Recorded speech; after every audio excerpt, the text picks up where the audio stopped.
is an amazing number of people to come out and learn more about their candidates for Bellevue View School District. We're so delighted that you're here.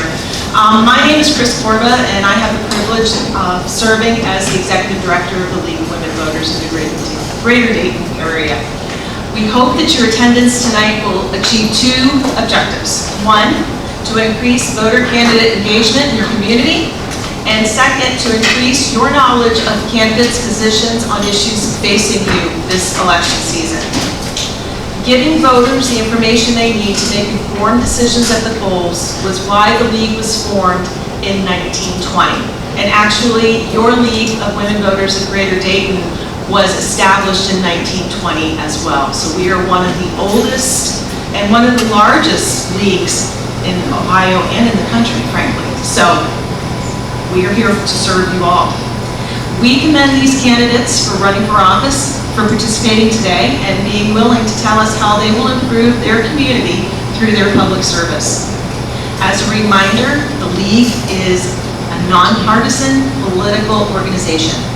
We are nonpartisan in that we don't support or oppose any candidate or party.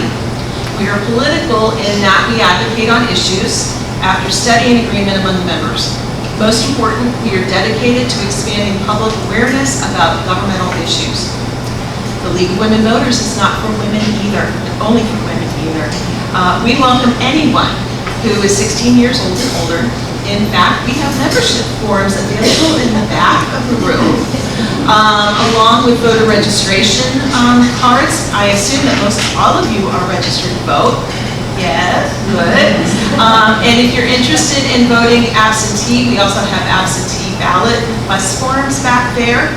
And if you feel inclined to donate to the League of Women Voters, we are a nonprofit, and we will always appreciate your support in any way, shape, or form. All right? So, as a reminder, tonight's program will be a forum rather than a debate. That means that there will be no opportunity for rebuttals or cross-talking among the candidates. The candidates will respond to a series of questions designed by League members. We will not be taking questions from the audience. Rather, the candidates have agreed to stay for a few minutes to answer individual questions. We will conclude the evening at 8:15. I used to work for the Friends of the Dayton Metro Library, and I ran all their book sales. And you know what? At 8:58, you don't have to go home, but you can't stay here. Right? So, now, please turn off your cell phones. There's no recording of this event permitted. It will be recorded by our friend here from the schools and communications department. And now I'm going to turn the meeting over to Alan Schaefer, who is our moderator.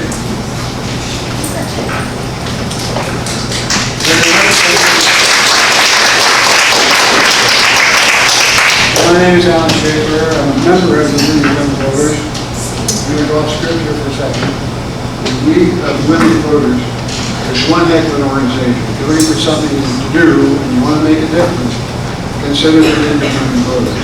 It's a women's run organization The leadership is not here.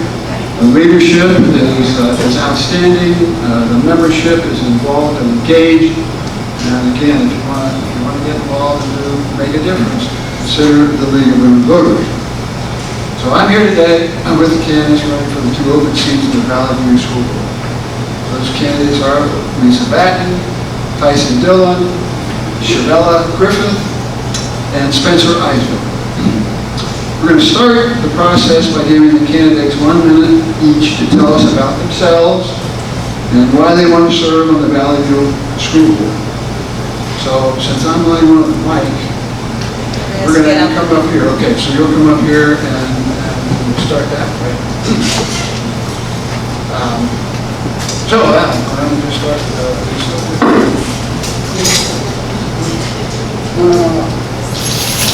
Hi, I'm Lisa Batten. I am a lifelong resident of Germantown. I'm a proud Valley View graduate.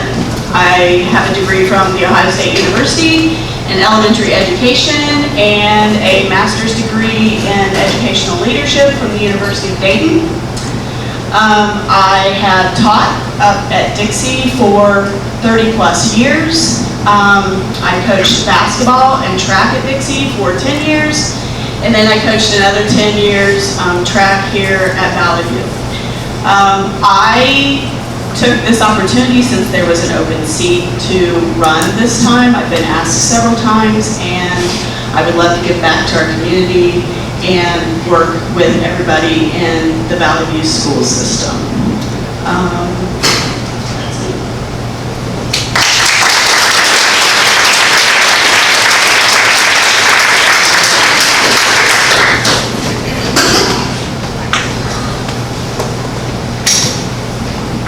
My name is Tyson Dillon. I graduated from Valley View High School class of '96. I got the opportunity, well, after high school, I got to go on to a couple colleges. Didn't really fit in there. I was about action and adventure. So I was given the opportunity to move out to California. While I was in California, we had a lot of fun, but there was always something missing. And I always gravitated towards the police department. So one day I decided that I was going to make the move to the California Highway Patrol. I called Chief McGill to ask for advice, and he told me he'd be really disappointed if I didn't come back and represent the community. So I moved back from California to join the police force. Later met my wife. We'll be celebrating our 8-year wedding anniversary this month. And I have 2 kids, a 2-year-old and a very soon to be 4-year-old. My 4-year-old is enrolled in preschool. And what better way to give back to my community and help my children by running for school.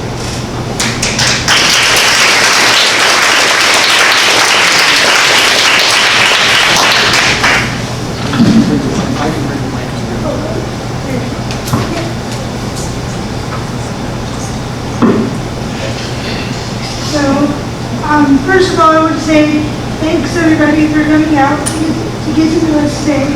And my name is Shavella Griffith. I'm a proud 2001 Valley View graduate. I have lived here all my life.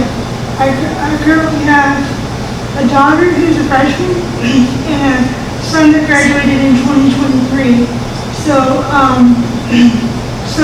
I decided to run for school board because, as you can see, I'm disabled, and there's oftentimes that people with disabilities or special needs that are often overlooked. And I want to be a voice for them as well as a voice for my community, just everybody in the community. So thank you very much.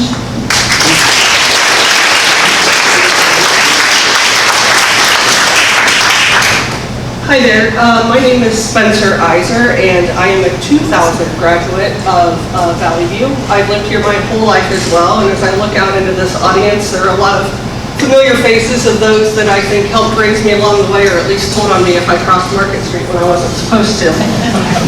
I graduated from the University of Dayton with my bachelor's, master's, and my law degree, and I'm currently working on my PhD and focusing my research surrounding discipline, restorative justice practices within K-12 school settings. and I hope to use that a little bit. As far as me continuing to run, I'm an incumbent. I hope to serve another 4 years on the school board to continue the momentum that we started. The building project is really exciting. We're in a great place fiscally, and I just hope that we can continue to do that great work moving forward. Thank you.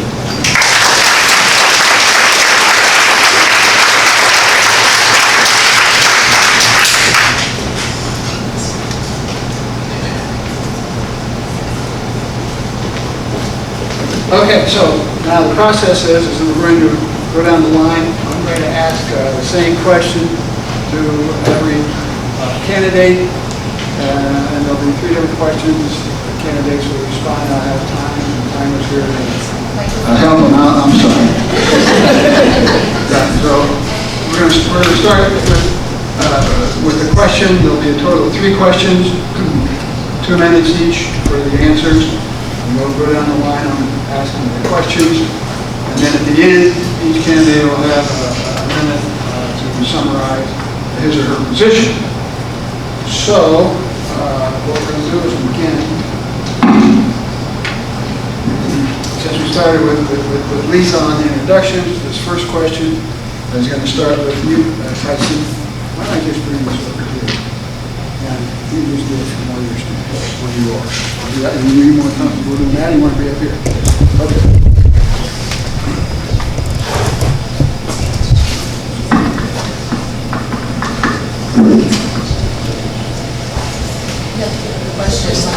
Oh!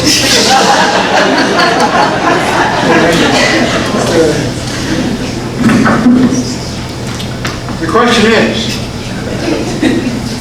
describe the role of a school board member as you see it.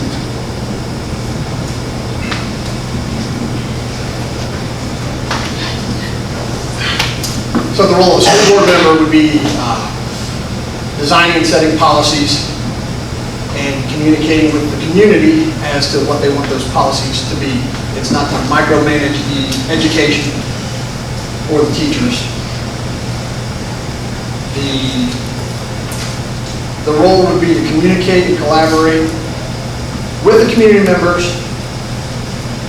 in receiving their input and moving forward with their input instead of doing whatever the board decides is in the best interest of the board.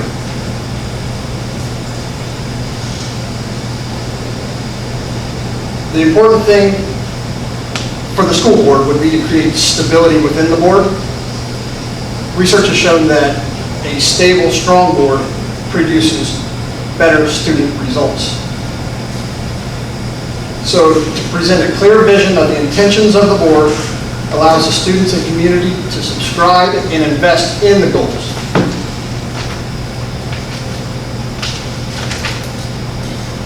I'm much more comfortable chasing bad guys. So I do know we have a looming objective ahead of us, and that would be to hire a new superintendent. It's going to be really tough to fill Mr. Schall's shoes, but I believe that we will need the community's input to hire a new superintendent, and I think it should be a collective group. Everyone on the school board should agree how we move forward with that.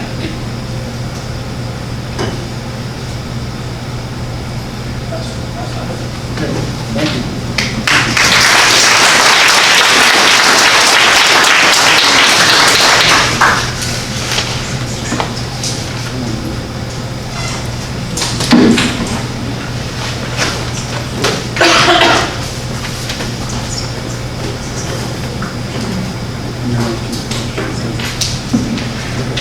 So, I'm going to repeat the question, and the question is, describe the role of a school board member as you see it. I see the role of a school board member as representing the needs of the community, also having the best interest of the school and the students in mind.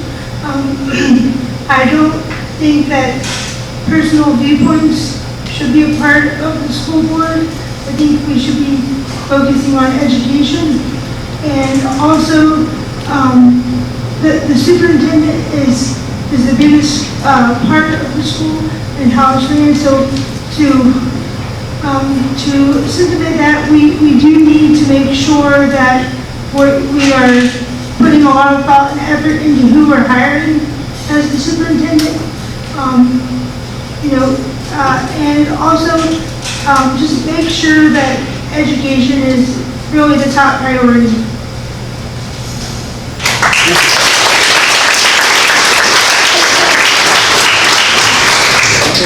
Spencer Riser, let me ask you a question.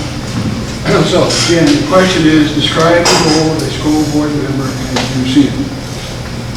Yeah, so that's a pretty complicated question. There's a whole lot more that goes into it than what I recall even when starting out as a freshman board member.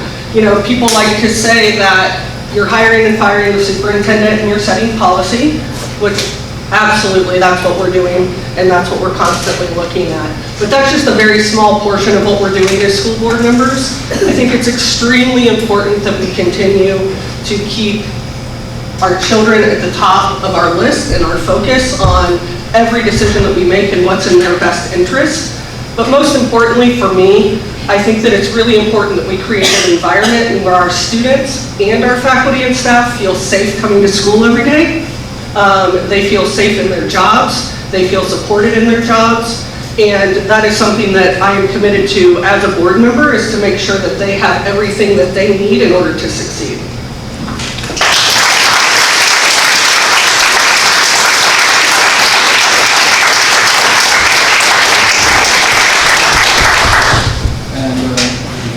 Lisa, you ready? Okay. Describe the role of a school board member as you see it. Thank you.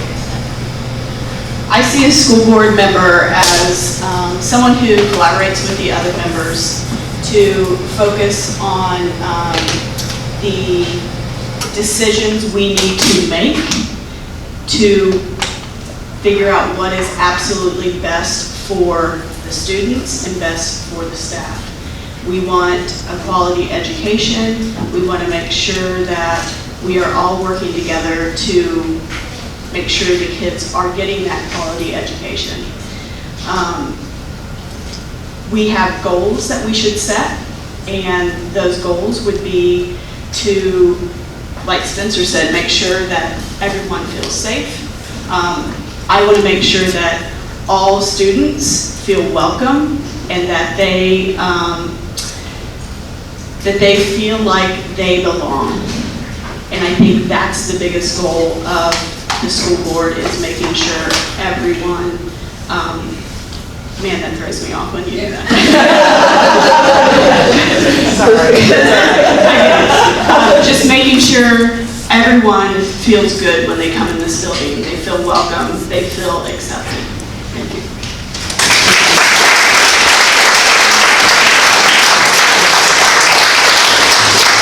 Okay. Should all of them read on or start with the next question?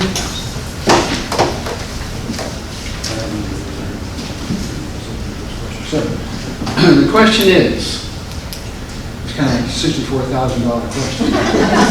The question is, as a school board member, how will you address parent concerns? As a school board member, I would address parent concerns by first of all, active listening.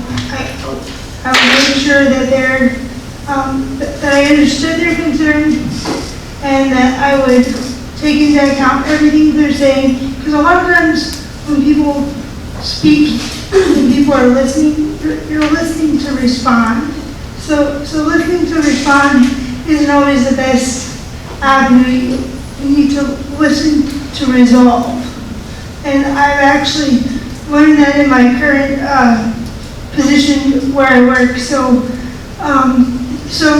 just really listening, taking into account everything they have to say, and not putting my personal viewpoints as a part of that resolution. I mean, it really has to be just about the topic and what the issue is. So again, just listening to resolve and to make sure that the parent actually feels like you understand and you're hearing and valuing what they say.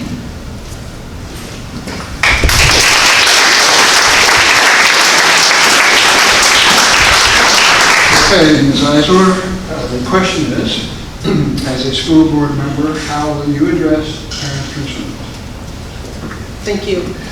Parent concerns, I wish I heard more from parents than I do, so that would be one thing that I would really love to continue to work on, is to empower parents to feel like their voice can be heard.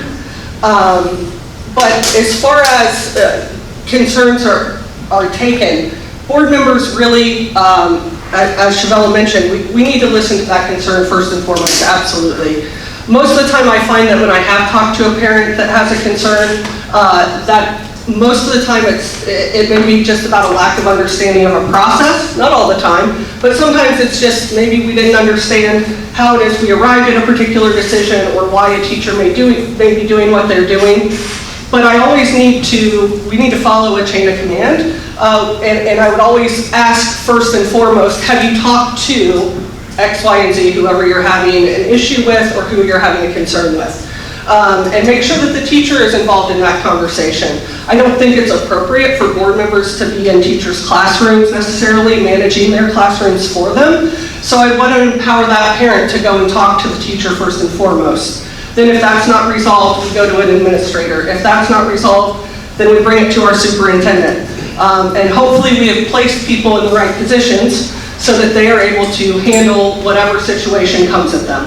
And then the board rarely gets involved with any kind of discipline or anything like that, but concerns about policy, concerns about how we may have voted on a particular issue, or why it is we put a roof on the building the way we did. Those are the things that I can talk all day long to parents about, but if it comes down to what's going on in our classrooms, of course I want to know about that, but as a board member, we need to get all the people at the table that are involved in the situation and help resolve it as quickly as possible. Thank you.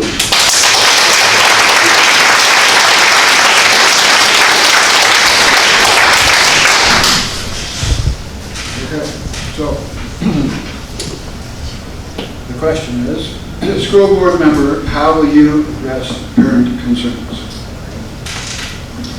Okay, so this is something I've been doing for 31 years. I talk to parents all the time. And I think it is very important that we listen to what they are saying.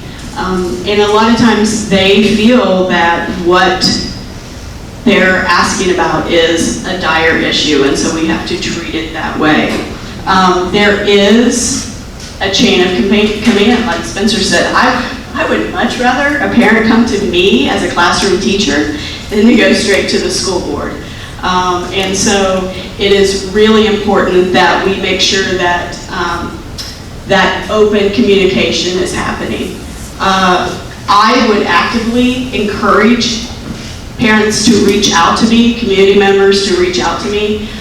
They're the ones who elect us, and so their concerns would become our concerns. And I just think open communication is huge. I hate that.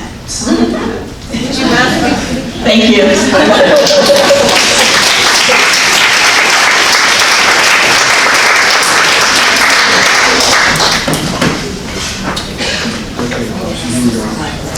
As a school board member, how will you address parent concerns? Certainly. It all depends on what the concern is. There's a bunch of different avenues to resolve many of the problems. I think you start by pointing the parent in the direction of the correct resources. If it is simply a chain of command skipped over issue, pointing them to the right place to resolve the situation would be most effective. But I think it's always important to listen with empathy and compassion, because if a parent is so worked up that they're going to contact a board member, it is a big deal. That's it.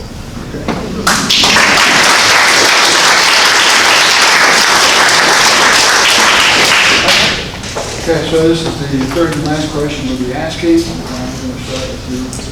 Eisler.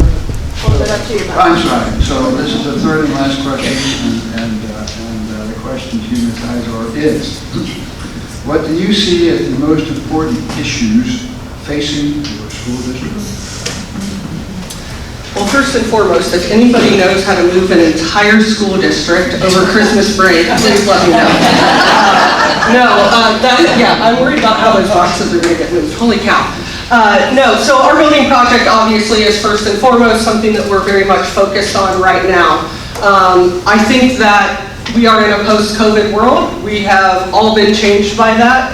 And so the mental health of our students is number one right now. We've got to make sure that our students and our staff, for that matter, have all of the resources and support that they need in order to be successful. Just recently, I was in Washington, D.C., advocating for our school district as it relates to a couple issues. And I think these are really important issues that hopefully one of which we may have resolved here fairly quickly. First and foremost is access to the internet. I think for the most part, our rural areas can be connected. I think there's still some instability in those systems, and we need to work towards making sure that all kids have access. Pretty soon, we are hoping that we will have Wi-Fi on our buses to enable students who are participating in extracurricular activities to use those, as well as park buses in areas where Wi-Fi service may not be completely accessible. And I think that's a real issue that I was able to talk about on the Hill this week. Another issue is child nutrition. Hopefully as of October 26th, I'm waiting to hear the percentage, but the USDA is dropping the percentage from 40% to 25% for school districts that may be eligible. As long as 25% of all of your students are on a free and reduced lunch plan, all students in your district are eligible for that. And I think that's something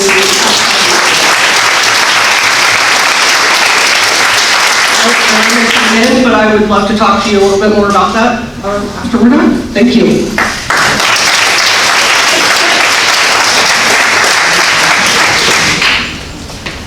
Okay, Lisa, here we go. What do you see are the most important issues facing your school district? Alrighty. Yes, student mental health is huge. I see students with anxiety. I see students stressing out over the most mundane things, and it is a scary situation. We need to make sure that these kids are getting the help that they need, that we have the counselors there for them. I know that in my district we have a couple amazing counselors that I have seen the good that they do and the help that they give these kids. The second thing that I think every district in Ohio is concerned with are gaps in math, and which makes sense because of COVID. You miss out on certain parts of your math learning, and it just kind of builds. And so teachers are really struggling with teaching what they're supposed to teach and then trying to close those gaps. It is really hard. It's not something I think that's going to happen very quickly. I would love to see what other districts are doing and see if it would work here at Valley View, because it is something everybody is concerned about. Thank you.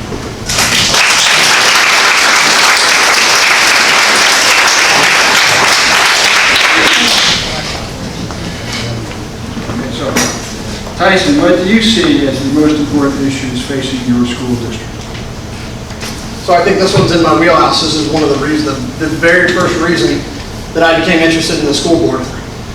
We can all agree with everyone's points here. Those are all fantastic points, and those are great things. And it's not a debate, so I'm not going to touch on those things. But when I look out and I see the community, this is a community that raised me, and I see a giant fracture. And I see half of the people wanting one thing for our students and half of the people wanting something else for our students. So I want to be able to work with the community to bring to the board what the community wants. I know we're never going to agree on everything, and I understand that. We've got major topics like bullying. You know, there are so many ideas and so many resources that we can reach out to. The Montgomery County Prosecutor's Office has a victim witness unit that does presentations on bullying. We've already reached out to Principal McKee about that, and we're trying to line something up. There's education for Aaron's Law, which all of the administration will have to, it's mandatory training that they have to get into. But it's really about the community for me. This place was a magical place when I grew up. And when I moved away, I couldn't believe that no one lived the same lives that we live. And to talk to people and they say, you still have friends from high school? It's like, who else would your friends be? So it is really important to try to pull the community together and everybody rally for these kids and show up when the community needs it and get these kids exactly what they need, the support, the money, and the education.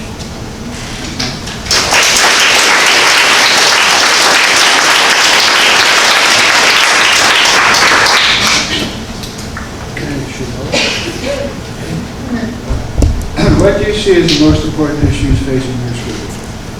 So, as a parent that currently has a student in the district, I think the most important thing would be making sure the students have the education that prepares them that prepares them for the life that they want after they graduate high school. So making sure that we're preparing the kids that want to go to college for college. Making sure that we're preparing the kids that might not be seeking college, going into the workforce, making sure that they have those resources, at their fingertips.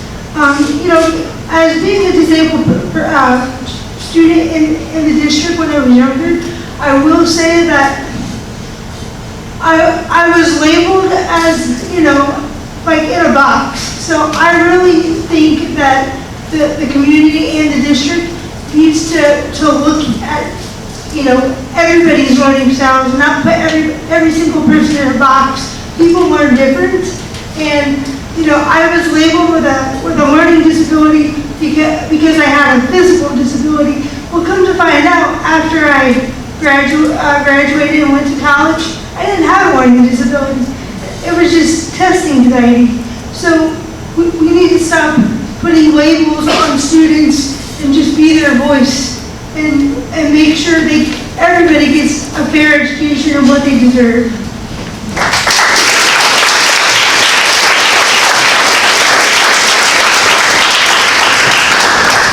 Okay, great input from all four of you on the three different questions that were asked. We're going to close now. Every one of the candidates is going to have a minute to summarize their position, and then once we've completed that process, the candidates will all agree to stick around afterwards to answer any questions. Again, we will not be taking any questions formally from the audience. When we're done with the summaries, we'll adjourn the formal process and then open the you to ask them any questions. So, we're going to start with you, Ms. Patton.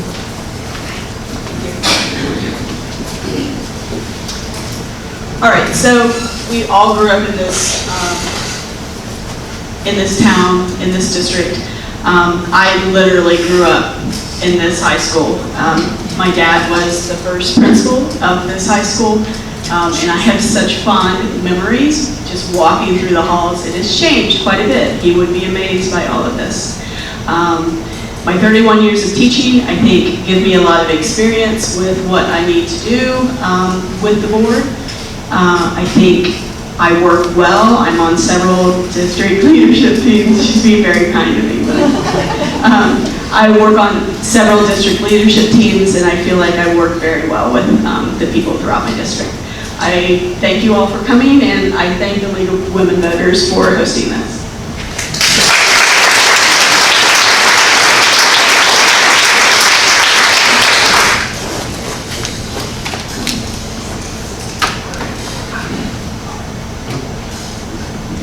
So in my professional environment, I use facts. Evidence is based on facts. We use the facts to locate the problem and then come up with a plan to resolve the problem. I use the same methods when I'm collaborating with the community or with the school board members to look at every possible option. Sometimes every option they're all bad options. We'll make decisions to pick the best option for the students, and that's it. Go Valley View.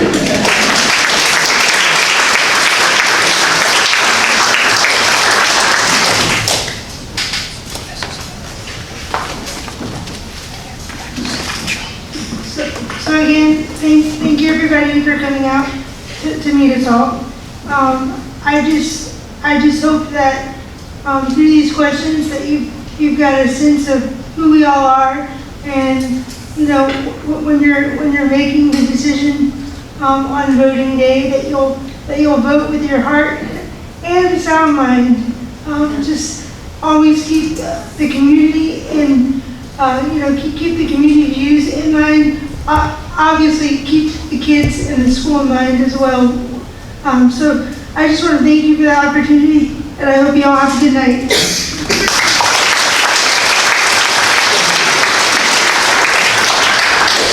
All right, thank you. Yes, thank you to the League of Women Voters for coming out here. And thank you for all of you for taking time out of your evening to hang out with us a little bit and learn more about our plans. I really look forward to continuing the work that we've already started. Some of the things that I would like to see happen, first and foremost, would be extended learning opportunities for our kids in the summer to help close those gaps, as well as summer camps, foreign language immersion for our younger kiddos. I think would be really important to bring that in. Because in the summertime, it's really hard for parents, I think, sometimes to find things for their kids, and especially here in our district, there aren't a lot of opportunities. And so I think that would be a really important thing to bring. I would love us to continue to invest in our mental health programs. We would invested over $700,000 in ESSER funds in our kiddos' mental health and bringing in additional therapists. And I would like us to look at and reevaluate our use of technology in the classroom. I think sometimes screen time is something that our kids are exposed to too much of, and I would like for us to take a closer look at that post-COVID. Thank you.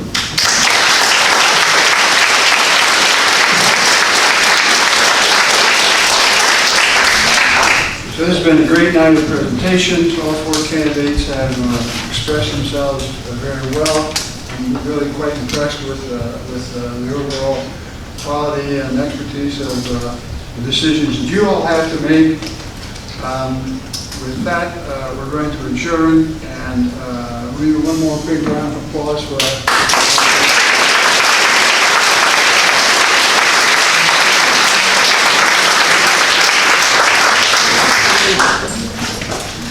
I'd just like to take a second before we completely adjourn to wish you all well in your campaigns. It's a lot of work, and it's nerve-wracking, so thank you for being here. It takes a lot of courage to do this, so give yourselves a round of applause.